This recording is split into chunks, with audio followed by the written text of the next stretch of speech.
Well, I got the cat analysis here, right? You did this analysis on oil with China, didn't you? Pretty smart, aren't you? You're shrewd, right? You're quiet, but you don't say much, but you know what's going on, right? Anyway, a lot of people wondered. I think it was Donald Trump made this big statement about, our boys fought for Iraq, and now they're giving all the oil to China. Well, I'm kind of surprised Donald Trump doesn't see through this pretty easily. I do. Actually, just read a couple facts. The actual reality of the situation is this. As far as the development of the infrastructure to pull the, after everything got blown up, who came in there and developed the infrastructure to pump the oil out and boost their capacity up greatly?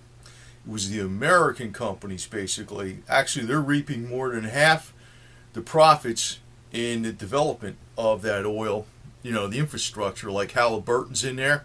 And actually, if I was smarter, I should have bought stuff in types of things that supply oil companies and the technologies that supply oil companies in oil well rigs and stuff like that.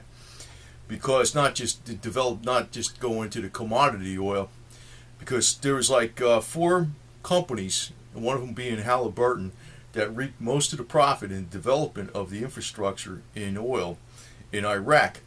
Now China is in there because they basically outbid everybody. It's in there real cheap, but I also see another game going on. See, Donald Trump, I'm surprised he doesn't see this, or he's just I don't know.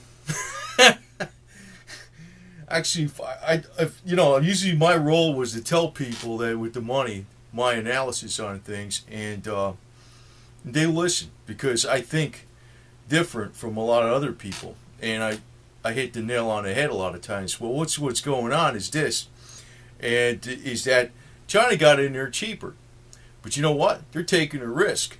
The development of the infrastructure where the money was at. It's almost like, yeah, I sold you. We made the money now. We're done. We're out of here.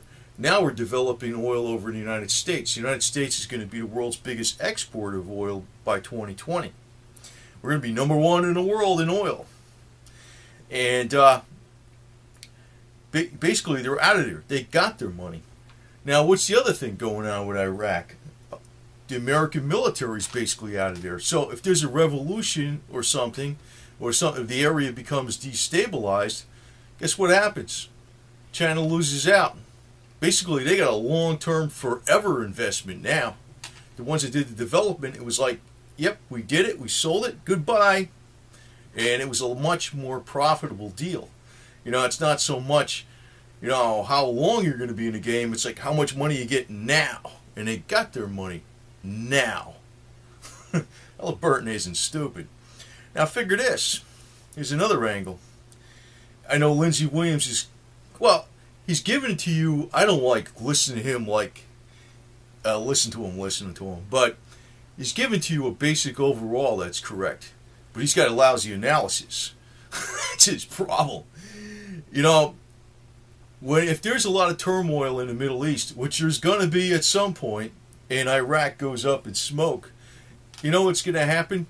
Oil is going to go way up in price, and guess who's going to have all the oil? The United States, right? Actually, the robber barons of the United States is going to have all the oil. It's going to work just like the James Bond Goldfinger movie, Fort Knox got radioactive gold. Goldfinger's gold is going to be worth that much more. So if the oil in the Middle East goes up in smoke due to tensions in the Middle East, American oil by the American robber barons is going to be worth that much more. And guess who's going to have the big appetite for the oil? China. So these guys ain't stupid. And it's not a guaranteed game that's going to come out that way for certain. Because with anything, there's a lot of pushing and shoving, and the other side understands what the game is. But that is the game. Our developing companies in the United States, like Halliburton, went into Iraq, made the money, got the biggest, highest percentage profit margins, and the deal was closed, finished. They got the money. Now they're out of there, no risk, and they're using developing oil over in the United States. The United States is going to be the #1 oil producer in the world. When the Middle East goes up in smoke, which it will at one point in time, China's going to lose out all its investment in Iraq. It's just going to get destroyed. A lot of it. It's going to get shut down.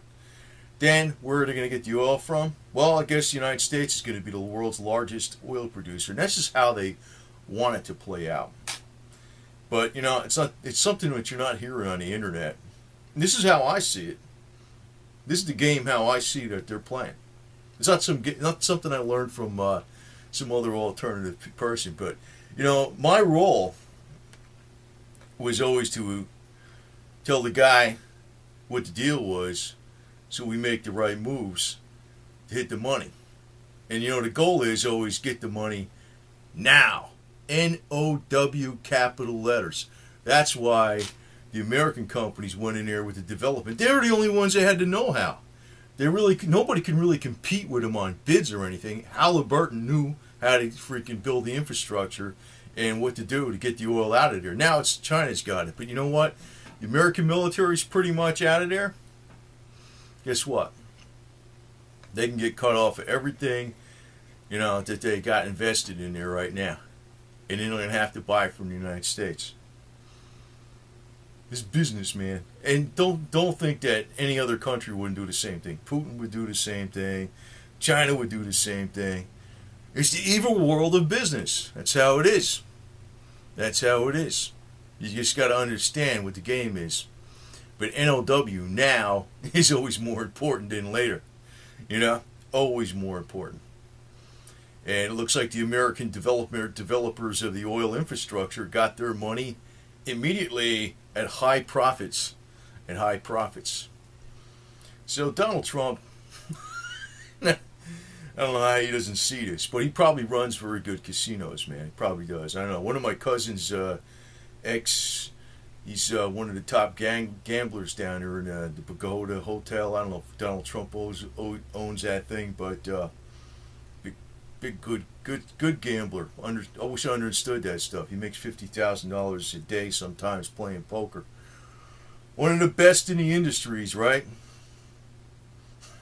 I ain't gonna say his name, but you know, he don't write books on that shit. So, actually, it's my uncle that taught him, but he learned a hell of a lot more than he did. So, anyway, that's the way the game goes, man. It's always a shrewd game. It's not what it appears to be on the surface. So, I don't know if Donald Trump knows this and he's just playing like, you know, oh, I'm all upset. But he should understand what's really going on behind the scenes. And it may not work out that way. It may not work out that way. But I think that's how the oil industry in the United States, the Americans, are playing it right now. They're not stupid.